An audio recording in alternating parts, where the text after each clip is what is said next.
Rahayu, mugi-mugi sami rahayu sagung dumadi. Sahabat YouTube yang berbahagia, kali ini aku akan memenuhi janjiku mengupas tentang metaforse Begawan Wisrawa Mejang Dewi Swakaisih dalam Serat Sastra Cindra Hayuningrat Pangruwating Diyu. Sebetulnya perwayang itu menurut aku itu hasil olah pikir para leluhur yang bijak, menggambarkan jiwa-jiwa seorang manusia. Satu contoh seperti Prabu Sumali yang jiwanya satria, fisiknya raksasa. Itu gambaran ibarat buah durian Prabu Sumali itu. Dia diliputi duri-duri yang tajam. Betulnya ada sebuah kejujuran dalam keraksasaan itu. Apabila siapa yang mampu mengkupas duri itu akan mendapatkan sebuah nikmatnya buah. Nah, yang mampu Begawan Wisrawa itu juga nunggal guru dengan Prabu Sumali, konco kinasihnya. Sehingga terkupaslah sebuah dibilang reregeting rogo, namung reget rogo, artinya kekasaran raga. Betulnya jiwanya itu sudah jiwa satria.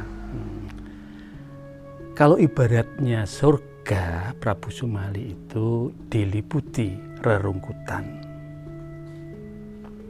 atau dibilang seperti mutiara terbalut dengan lumpur,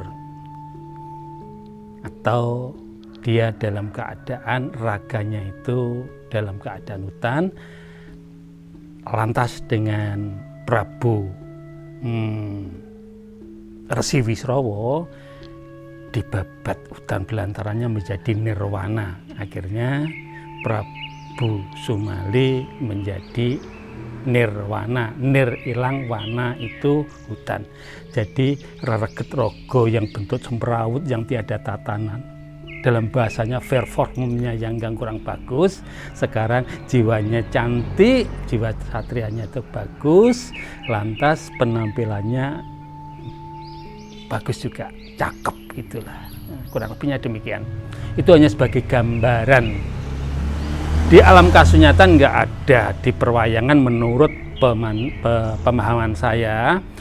Yang ada adalah sebuah metaforse, gambaran seorang bijak para leluhur kita untuk menggambarkan jiwa seseorang kayak ini, pribadi seseorang kayak ini. Sedangkan Prabu Sumali itu punya anak namanya Sukesi.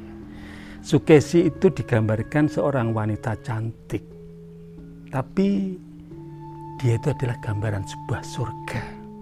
Makanya pada saat siapa yang mau menyunting Sukesi, seperti bahasanya Sukesi, sing sopo bisa medarni Serat Sastra Cindra Hayuningrat Pangruwating Diyu, ya iku kang bakal ingsun suwitane, yang aku jadikan sebagai suami. Bebasan paribasane buta rareksa utawa kewan paribasane sing iso medar bakal didadekne jodhone. Sebetulnya Dewi Swakaisih itu sebagai gambaran surga. Sing sapa iso medar sastra Cindra Hayuningrat Pangruwating Diyu, dia akan jadikan suami saya, jadi penghuni saya. Sayalah adalah surga. Itu gambarannya. Karena Resi Wisrawa atau Begawan, dari kata Begawan itu bek dan gawan. Bek itu penuh, gawan itu bekal. Jadi Begawan Wisrawa itu sudah penuh bekalnya. Penuhnya karena seperti laut. Diambil seberapa pun dia tidak akan kurang, ditambah seberapa pun tidak akan lebih. Itulah Begawan duwe watak segoro. Karena dia sudah mampu menguasai tentang Hastabrata. Terbiasa ngeningake cita nutupi babahan Hawa Sanga nyuwungake sekabeh pepinginaning donya. Sehingga dia bukan sekedar mencari surga, tapi Wisrawa itu adalah pencipta surga. Dia bukan sebagai profesinya tukang mencari surga, enggak. Tapi seorang profesional, dia maestro tentang surga. Namun sebagai manusia, dia masih ada kemelekatan tentang anak. Pada saat itu di negara Lokapala, di situ ada seorang ratu yang bernama Danaraja, ya juga anak Prabu Wisrawa. Pengen mupu sayembara Dewi Sukesi, ingin memperistri atau mempermaisurikan Dewi Sukesi. Karena dia belum mampu medar tentang sastra Jendra Hayuningrat Pangurating Tiyu, maka dia minta tolong ayahnya untuk diwedarkan.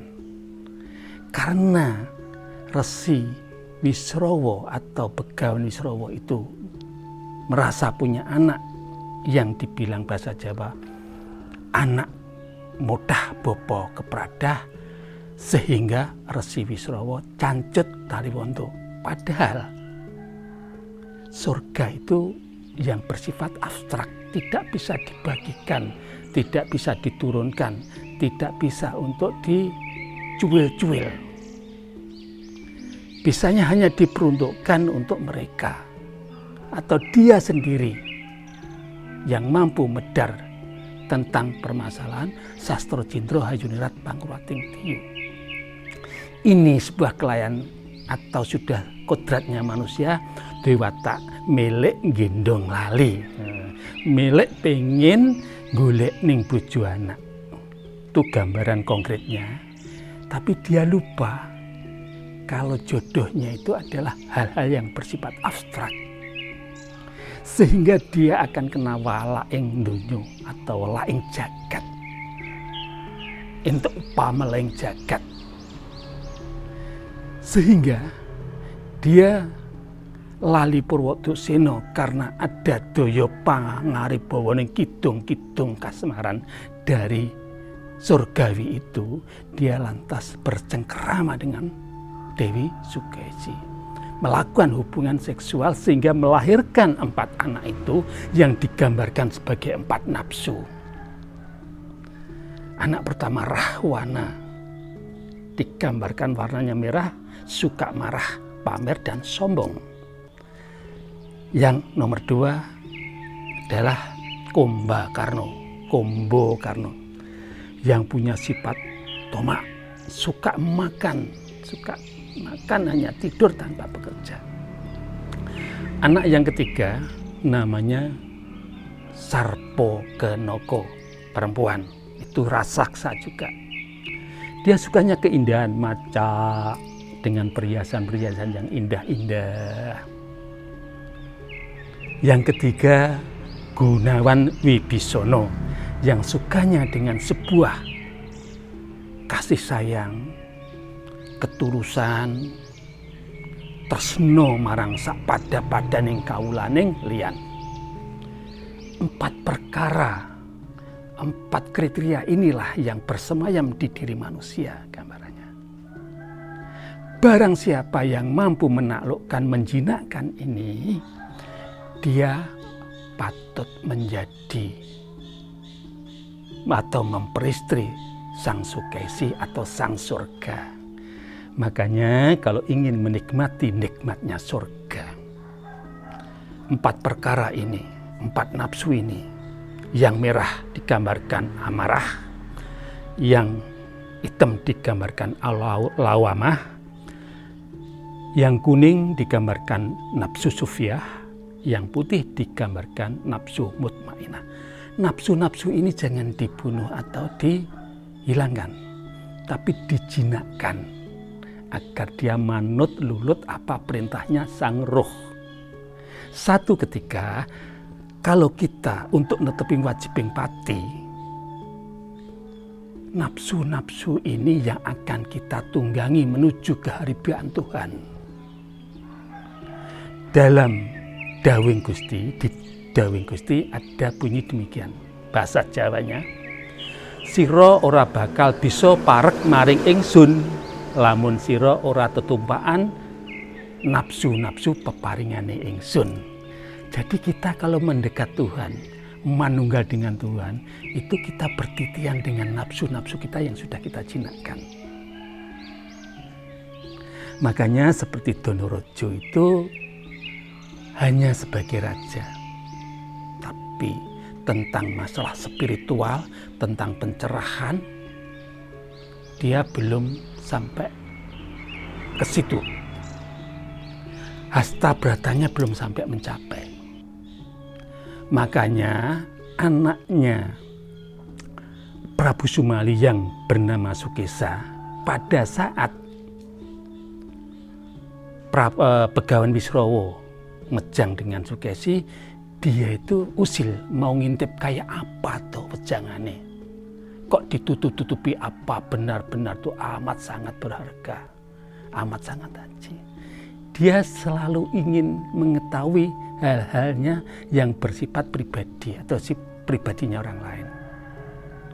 Akhirnya dia kena welak juga, kena walating jagat. Berubah menjadi raksasa. Dan raksasa itu bernama Prahasta. Pra itu belum, hasta itu 8. Dia tidak akan berubah wujud kalau dia belum mampu menguasai Hastabrata, karena dia masih dalam bentuk Prahasta. Belum mampu menguasai 8 penjuru, 8 isen-isening jagat cilik. Belum bisa mesundrio. Belum bisa nutupi bebahan Songo, sehingga watak kamurkan milik Gendong Lali tetap ada.